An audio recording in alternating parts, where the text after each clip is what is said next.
most people perceive Yom Kippur as a day of sadness and atonement, which it is. I'm not the sadness, but the atonement part, or as some like reading it as 3 words, at one mint. That is the point, that it's not just about the penance, about the return, even the tshuva that we were just talking about earlier, to return to our original state. It's actually, it's related to that in the sense it is getting back to our inner, most singular essence, core, our most purest existential self, our oneness, that achas.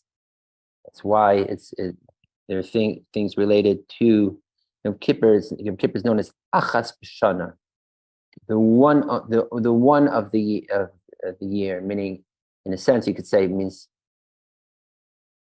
right? It's like the highlight of the year. Almost, it's like saying, or something that only occurs once a year in such a heightened state, which is Yom Kippur. There's even deeper, which is brought down. Even the Tosfot, the commentary to the Gemara and Menachos, says that when we say Yom Kippur is Achad B'Shana, we mean it's Yichida Shemshana. Because if we say one implies possibility of a second and a third, right? Echad, Sheni, Shlishi, and so on. So even higher than saying one, Echad is saying Yichid, or Yachid or Yechida, which means singular. That means it is the only oneness that there is, the only thing that there is. It's singular, and that it's an all-encompassing singularity, as we hopefully will discuss. So this is what Yom Kippur represents.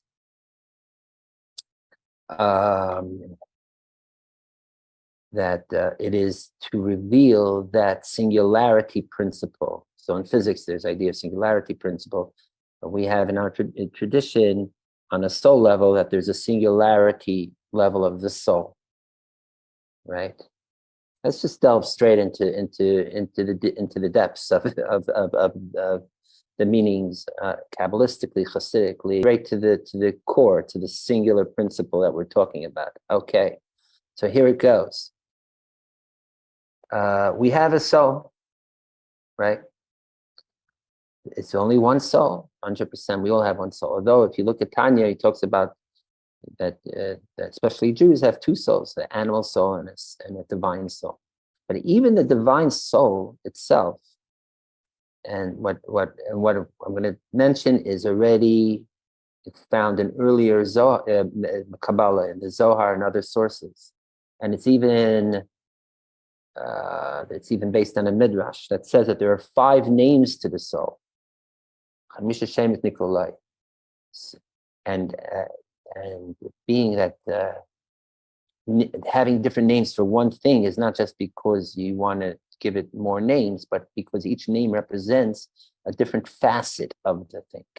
So the 5 names of the soul represent 5, you could say, levels or components in that respect, of the soul. That there are 5 parts to the soul, 5 layers to the soul. So from lowest to highest, it goes nefesh, ruach, neshama, chaya, yechida. Okay? So nefesh is the most of the animate, like it says when Adam was created, it was vayipach ba'apav. So it does say nishmat chayim, but it is also called nefesh kol chot. So the most, just for the body to be functioning, most core, primal, in the sense of physical way, that is nefesh. Then we have ruach, which could also be translated as spirit. That relates more to our emotional levels and so on. Then we have neshama, the soul. That's the word we know most from, which also comes from the word neshima, breath, which is most represented by the head or psyche, if you want to say, even if not necessarily intellect per se, but something of awareness, cognizance, and so forth, that which makes us mature humans. So these first three, nefesh, ruach, neshama, are the layers of the soul that are manifested, embodied within us. Okay, they're actually totally like integrated totally into our physical beings, our body, limbs, and so on. Then there are two more levels to the soul, which are seen as transcendent. And they are represented almost like auras around our bodies. So the number 4 level, in the vertical hierarchy going up, is chaya. Chaya meaning just life, like life force, which is that there's right? Because our bodies are physical and therefore finite. So if there's any soul aspects in our body that really totally immersed in our body, then by definition, it's not purely infinite because it has to squeeze itself, so to speak, into a physical body. The chaya represents something that is beyond the finitude of our bodies. It cannot be contained within our bodies per se. Therefore, it hovers around our bodies as like this aura. And it represents what is known as ratzon, willpower. Like we were talking about last week at length about the idea of Rosh Hashanah related to the will power, the divine willpower, and then the people's will or volition to coronate the king. So then the two wills meet and bringing it out from its concealed or dormant state in the king to openly to rule, the will to rule, the will to live, will to power, what have you. So this willpower is something that is extra body in that respect. Now, it doesn't mean it's just outside of body. Certainly, it embodies in our bodies too, right? When we have that willpower to do something, adrenaline drive, whatever, we do it. Our bodies move. But the point is, it's not relegated to a specific part of our bodies. It's more something that's more on the outside of our bodies that then push and drive our bodies. And even when it goes into our bodies, it goes and gets things going. And more so, it's brought down in Kabbalah and Chassidus, that the ratzon, that willpower of the chaya, is manifest in our bodies co-equally. Let's say, whereas neshama is more in our heads than in our feet or torso, and let's say nefesh is more in our hands than our heads. Yet ratzon, willpower, is co-equally in our heads and our feet. And that's what gives the whole body. That right away, when we want to do something, we do it right away, almost instinctually. Yeah, it says if someone wants to move right away, he's moved, right? Barring health conditions, of course. Some place in Chassidus it says that actually the feet have more is more of a conduit for willpower than the head, because it has less of that type of an analytical processing going that holds back willpower, whereas the feet don't have brains by themselves, so to speak. They'll just jump where they need to, or run, whatever. That's someplace where it's explained. But usually we say the ratzon, which is this outside aura, affects the body co-equally, and it expresses itself rather through the body co-equally. That's the 4 levels of the soul. Then there's the 5th level of the soul, and that is the yechida.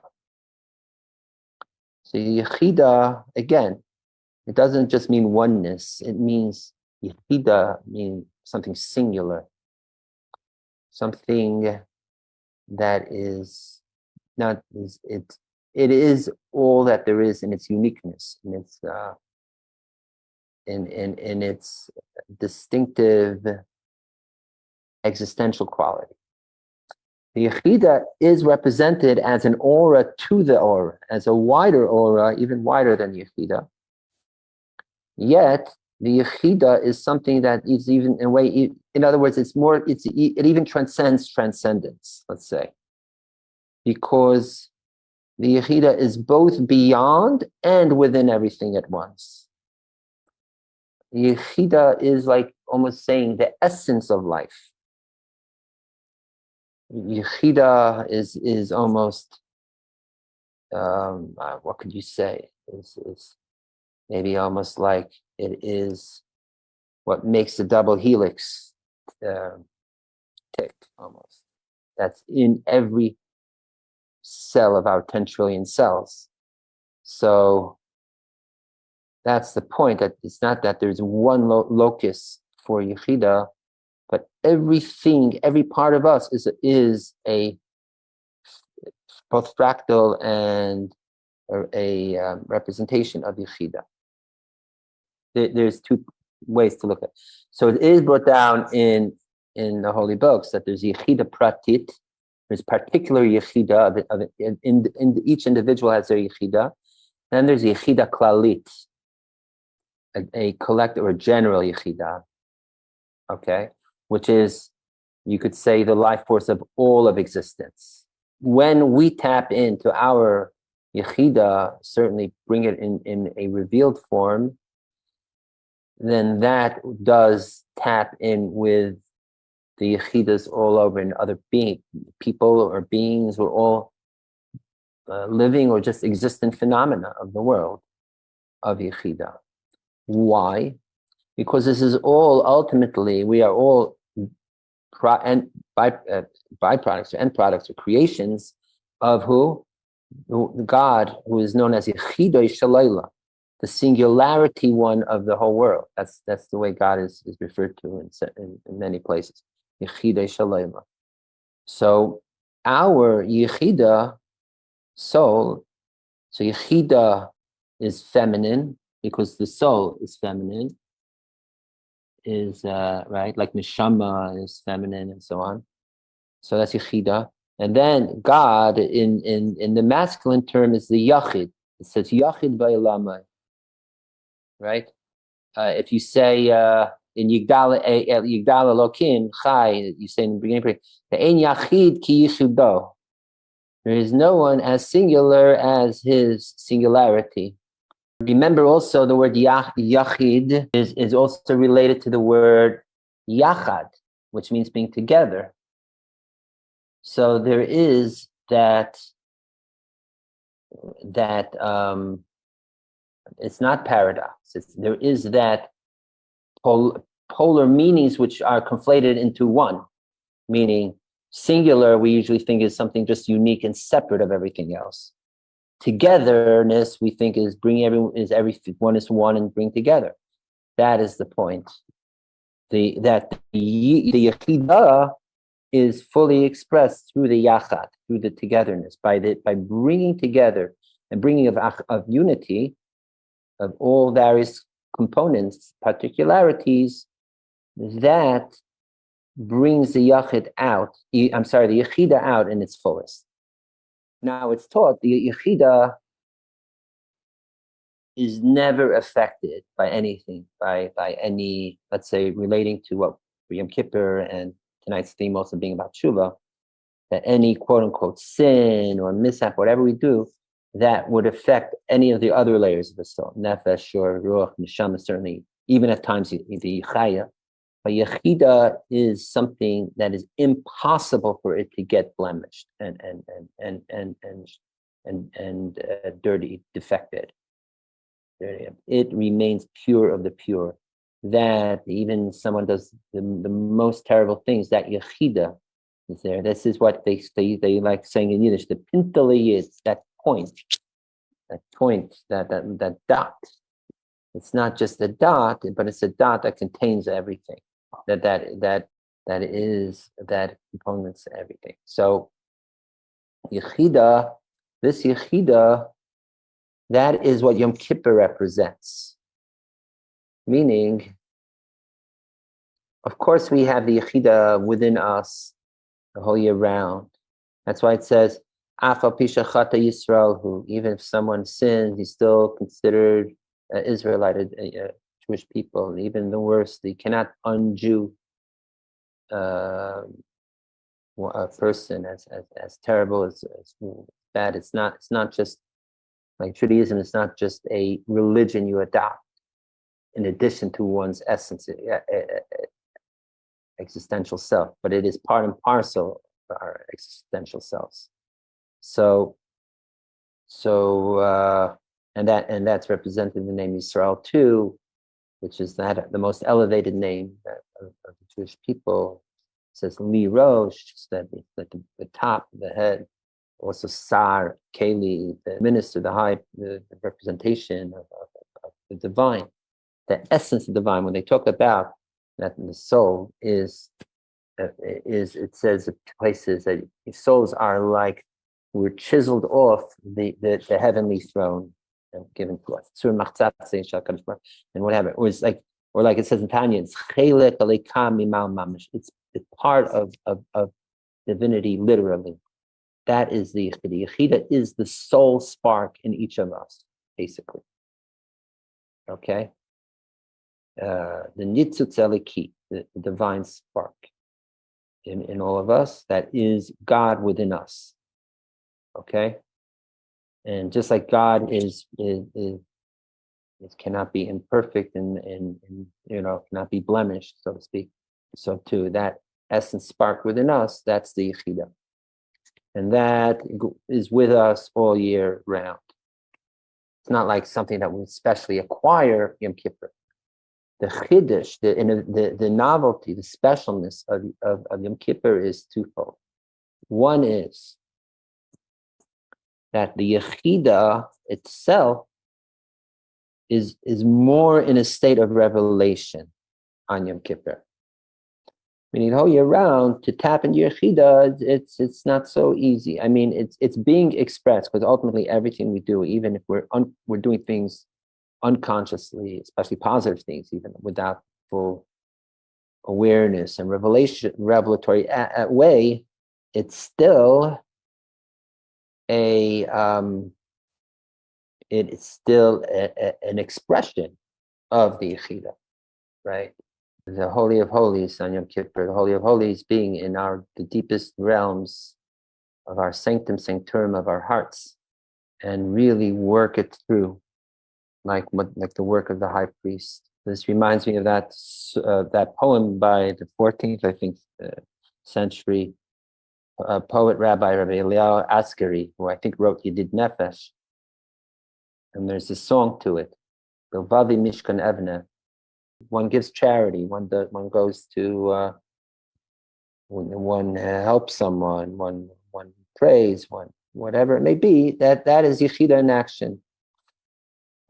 Some would say if someone does it unconsciously, without any premeditations, without any awareness, maybe it's more yechida because you don't have the other layers of the soul as much in the way. But But in Yom Kippur is the special time, just time-wise, that we're able to access our yechida in a way that we could just reveal it. See, expressing is bringing it out, but it's not necessarily in an open revelatory way. Revealing means that it shines yechida whatever we're doing Yom Kippur, especially in our prayers, which that's the bulk of the time of Yom Kippur, praying. That's number one. So that yechida is more revealed. Number two of Yom Kippur related to yechida is that yechida again is not just relegated to the being just a dot yechida and all that, but it's as if every part of us becomes yechida. Our chaya becomes yechida, our neshama becomes yechida, our ruach becomes yechida, our nefesh becomes yechida, our bodies become yechida. Everything we do has the potential to be yechida in revealed form. Not just the yechida is expressing itself through these layers or levels, but these actual levels become the parts of the yechida, become one and part and parcel and just merged as one big yechida. So everything that we do and pray and breathe on Yom Kippur therefore represents that most exalted and most existential level of our souls, which is the divine within us. And therefore, that's why it says also in the Talmud, there's the two opinions. If you even have to do tshuva Yom Kippur, and one opinion is, Yom Kippur is so special on its own right, that the day of Yom Kippur itself atones. Meaning, it's as if it's in the air. What does it mean? It means that it is a special time that the yechida could be in full glorious openness on whatever layer. So it's almost like we're naturally in yechida state. We don't even have to quote unquote hard work and tshuva. I mean, the conclusion is we don't really follow that opinion. We do tshuva, but the idea of this pinnacle of quality of time of the year of Yom Kippur it remains. That because it's such a high time, therefore, when we do tshuva on this special time, then it has the most impact and most effective ability to make total transformation. Okay, so and also that it's easier to do tshuva because of that. So again, it's not just that there's a top bottom revelation. Oh, it's Yom Kippur on the calendar. It's just shining, and therefore, I'll just naturally transform. No, we still pray. We still go through our vidui confessional parts, and we still do our inner cheshbon hanefesh calculations, and all the aspects related to tshuva that hopefully we'll get through too soon. We go through on Yom Kippur. But it's that Yom Kippur we're already on such a we're gifted from above to be on a higher level as a starting point, and therefore the tshuva itself is way more sublime and way more thorough and more possible through and through. So that's the uniqueness of both of Yom Kippur and the tshuva Yom Kippur.